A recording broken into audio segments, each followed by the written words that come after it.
The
whole band are in a lot of trouble.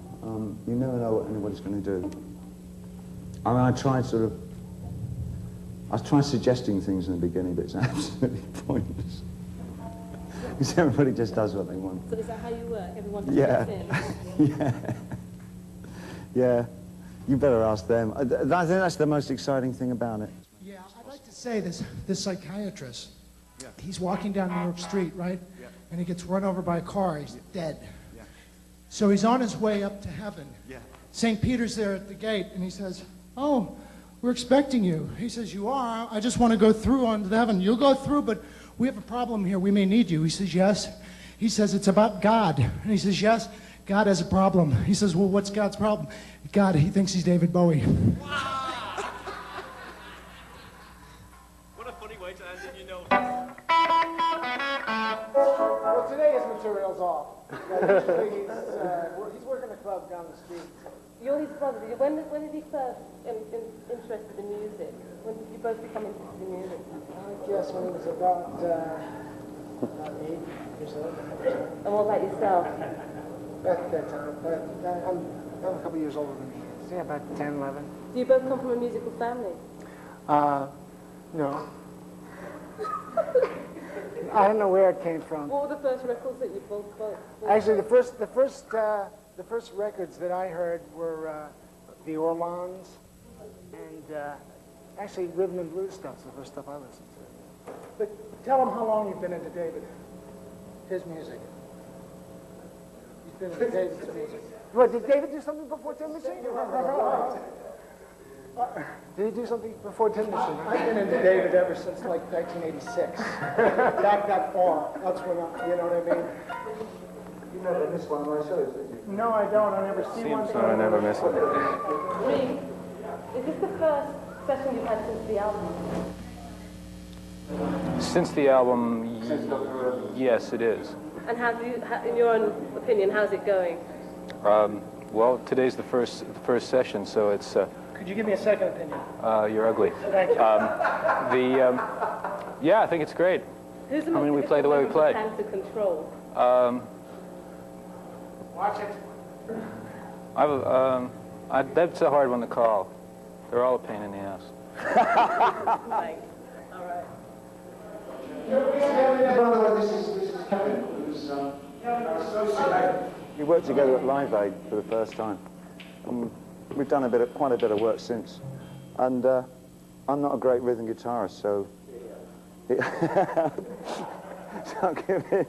Kevin does what I pretend to do. So Kevin, a firm member of the Well, band, Kevin's a proper musician.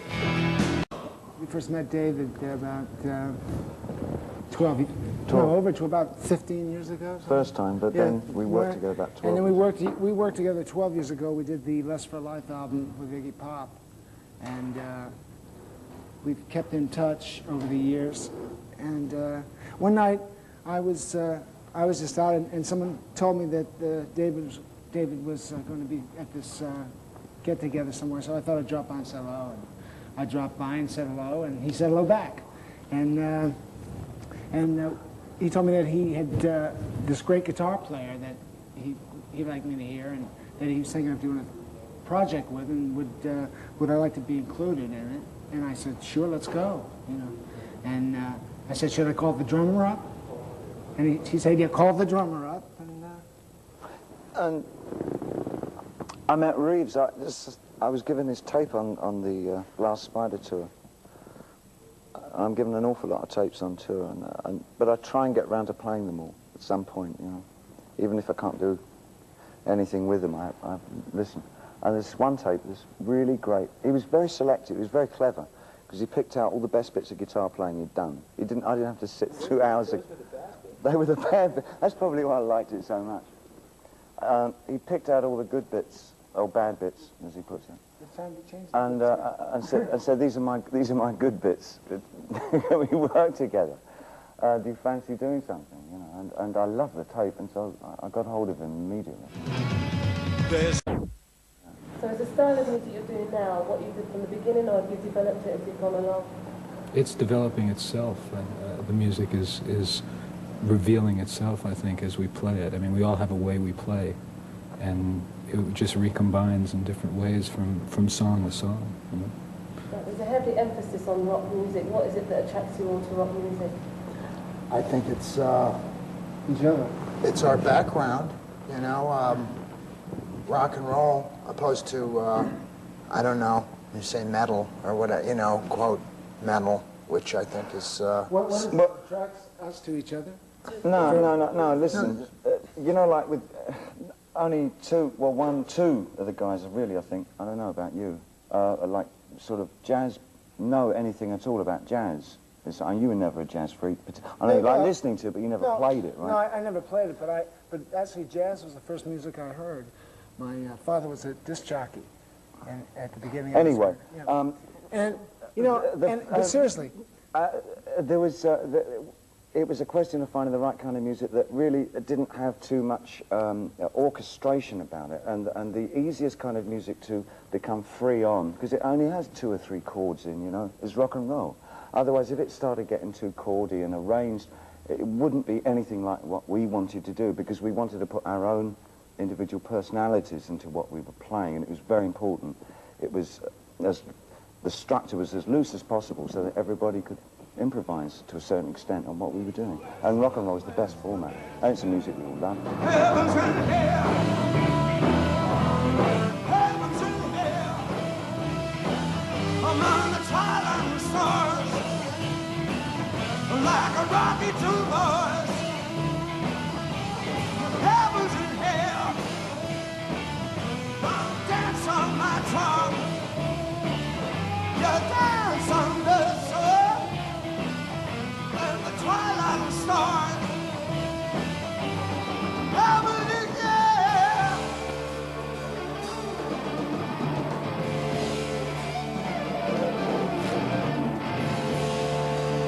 What type of concept would you say you're trying to promote the Tin Machine? How do you want We to don't- see it as a band? I don't, that's, I think, oh, I'm not going to I shut don't up. think it's a concept. you know, Is it? you ask where the music came from, and I think it's just a reflection of our hanging out together.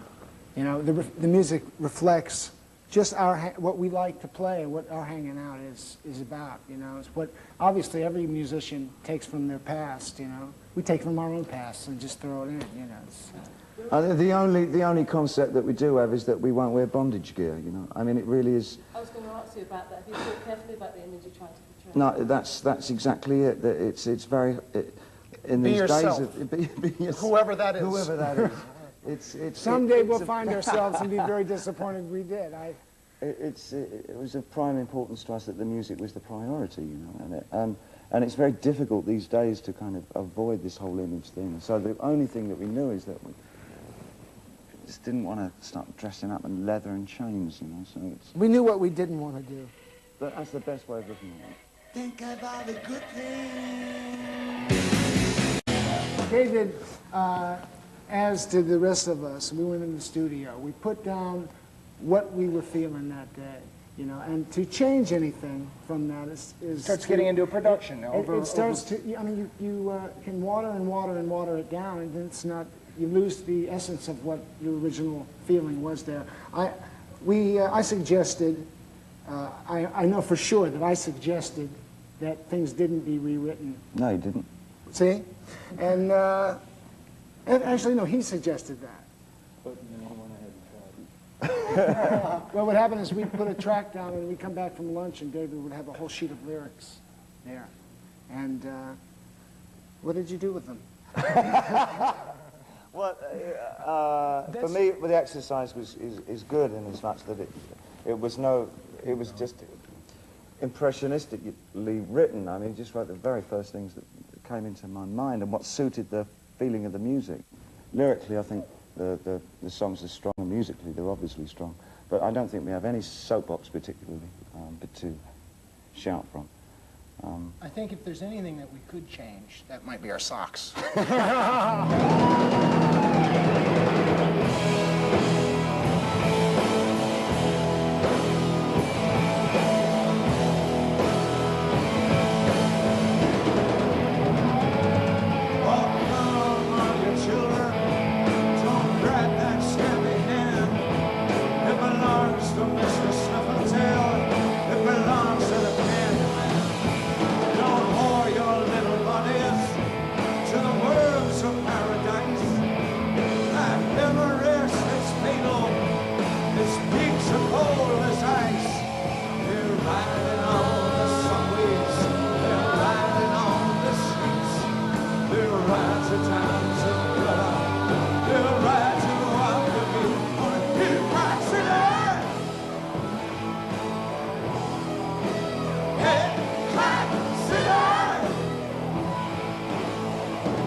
Death be on your brow.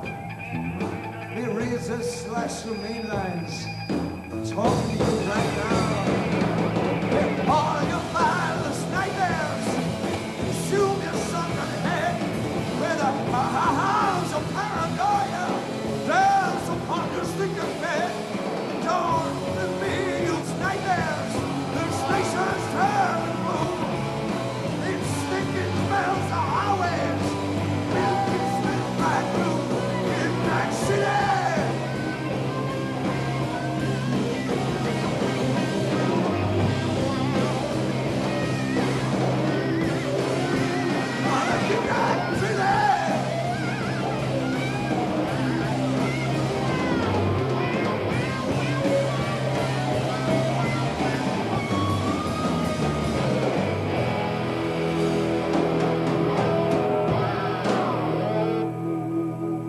For us, fairly important to realise is that we don't always get on with each other or agree, you know. I mean, it's not particularly, every moment isn't a happy moment. Like we can be people together. Yeah, I mean, we're not like, we haven't got this strong front. We are Tin Machine and this is our strong front, you know.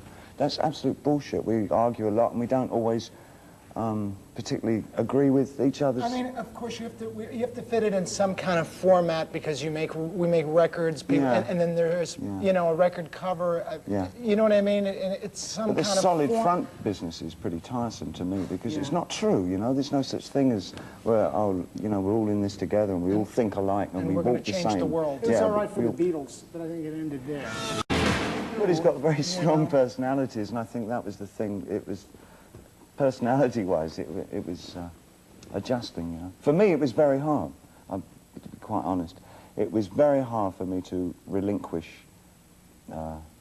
responsibility for ideas and things. Do you see Tin Machine as a long-term project, or is it just a whim?